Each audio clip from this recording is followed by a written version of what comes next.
Welcome once again to Lehto's Law. Here's Steve Lehto. Nicholas tipped me off to a story out of Wisconsin. Judge sides with the homeowners in the town in Lac du Flambeau regarding a dispute over road barricades. It's from Wisconsin Public Radio. And Danielle Kading wrote this. A federal judge has ruled in favor of more than 50 homeowners and the town in a long-standing dispute with the Lac du Flambeau tribe about access to roads that cross tribal lands. The judge wrote a 47-page order, recently released it, and said that homeowners have a legal right to use and access 4 different roads at the center of this dispute. So in January, 2 years ago, tribal officials placed barricades on the 4 roads after negotiations failed between the tribe and the town and title companies over easements on the 4 roads that had expired and not been renewed. Some of the easements had been expired for more than a decade. The tribe eventually reopened roads in March of that year, but the federal government filed a lawsuit on behalf of the tribe, saying that people who are using these roads are trespassing. So in his order, the judge permanently barred the U.S. government and the tribe from restricting access to the 4 roads. He found that the listing of the 4 roads on the National Tribe Transportation Inventory makes them public, as well as the town's status as a public authority that maintained the roads for decades. And one thing I've talked about a little bit before is how things that are done can become evidence. We talked before about, for instance, adverse possession. And this is not an adverse possession case. But in adverse possession, they talk about whether or not somebody's using a property openly and notoriously. And so if there's a piece of property and I build something on it, well, my act of building something on it means that I am expressing ownership of it. And if somebody else owns the property and sees me building on it, they should say, excuse me, sir, why are you building on my property? And should do something. And so here, the court noticed that, among other things, that the roads had been maintained by the town for decades. And likewise, these roads are listed someplace that suggests that they're public. And there's more. So the judge wrote, the United States has cited no authority indicating that the town or individual non-tribal owners need an easement to access a public road, nor has the court found any. To the contrary, the only authority his court has found suggests the opposite. He rejected the federal government's argument that the town was trespassing on tribal lands because it lacked valid unexpired easements. He said the record doesn't explain why most easements are limited to 50-year terms, since the ultimate intent in all was to grant public road status to the town. So the court's saying that if you go and look at what everybody's doing here originally, it looked like they were trying to create public roads that would stay public. So the judge declared the homeowners hold valid easements that run with the land between their homes and the roads. And that's another thing. So someone buys a home and they have an easement to get to this road and use this road. It wouldn't make a lot of sense to give them an easement to a road that's not public. He also found that the town has a permanent easement over a north-south segment of one of the 4 roads. He ordered that the 4 roads must remain open for public use as long as they are listed on the National Tribal Transportation Inventory. And he also ruled that the Bureau of Indian Affairs acted unlawfully when it removed the 4 roads from the inventory in 2023, revoking the agency's decision. In a statement recently, the Lac du Flambeau tribe disagreed with the judge's decision, saying it overlooked federal law that protects tribal lands and sovereignty. We are disappointed by the outcome and concerned about the precedent this decision may set for tribal governments across the country. That's the tribal president speaking. Nonetheless, we'll carefully review the decision and consider all available options for the tribe. And they said they will continue to defend their land. Attorneys for homeowners called the decision a precedent-setting victory for property rights that would affect rights of ways on roads across reservations nationwide.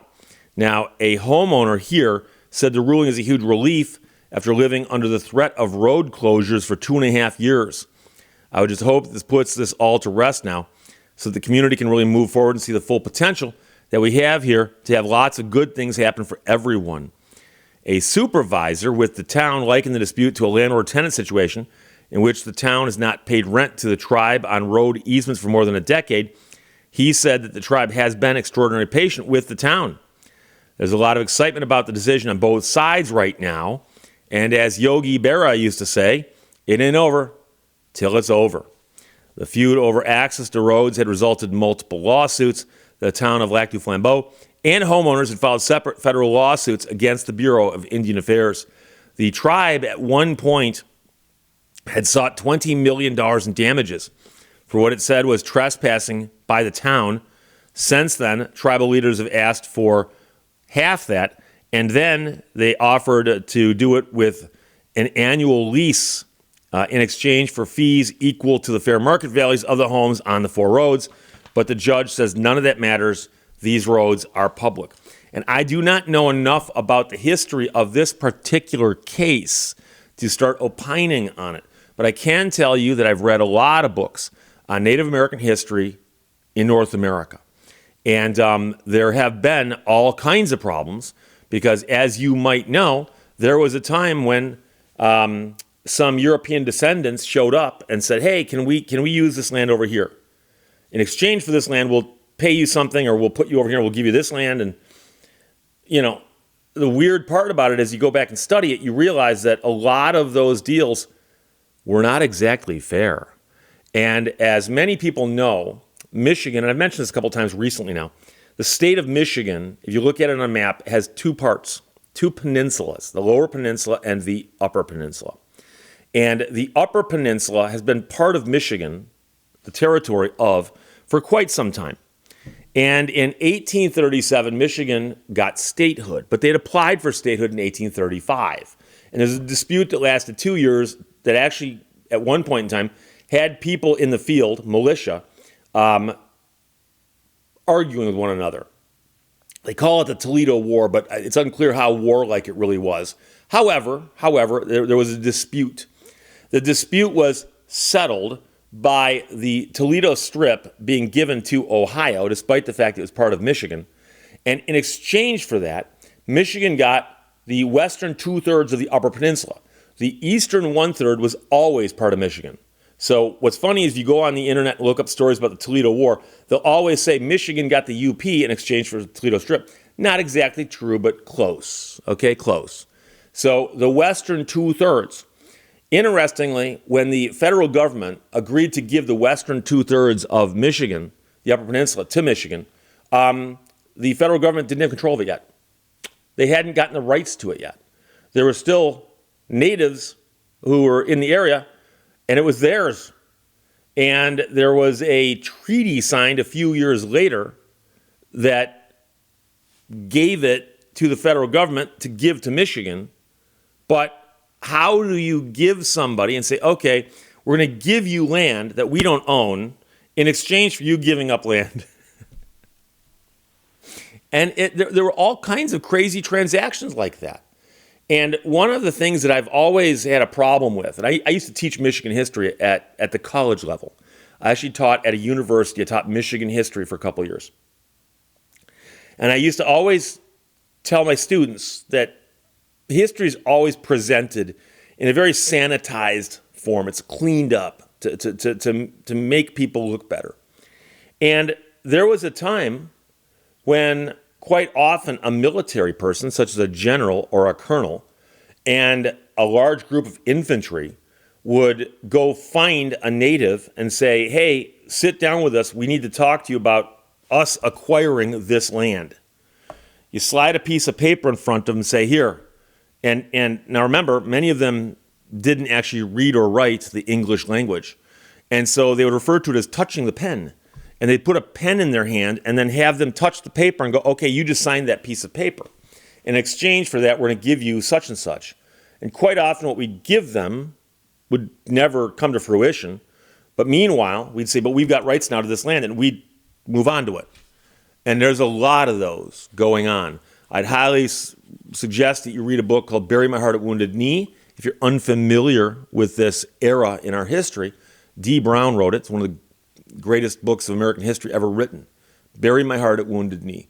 But I don't know the full story here, but one of the things you have to understand is that if you have rights, I don't care what kind of rights they are, if you have rights and you don't exercise them, the longer you go without exercising them, the easier it becomes for someone to deprive you of them.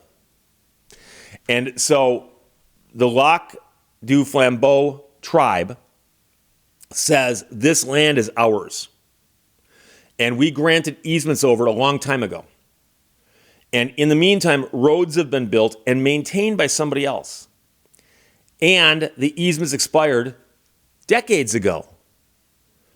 Now, here we are, decades later, saying we want to stop people from using this property until we resolve the issue with the easements.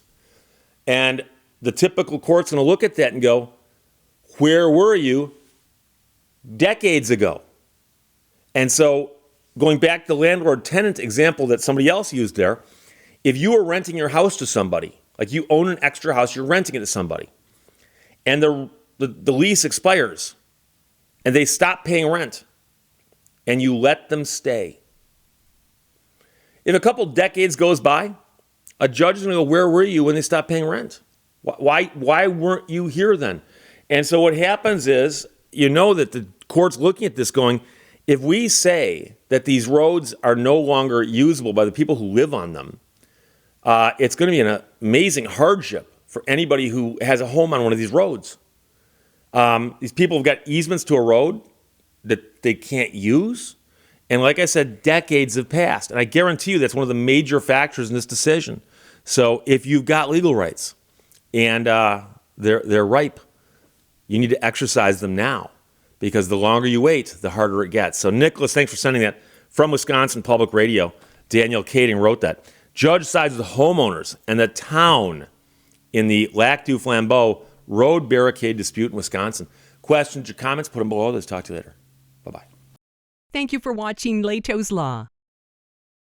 A journey of 1,000 miles begins with a cash advance.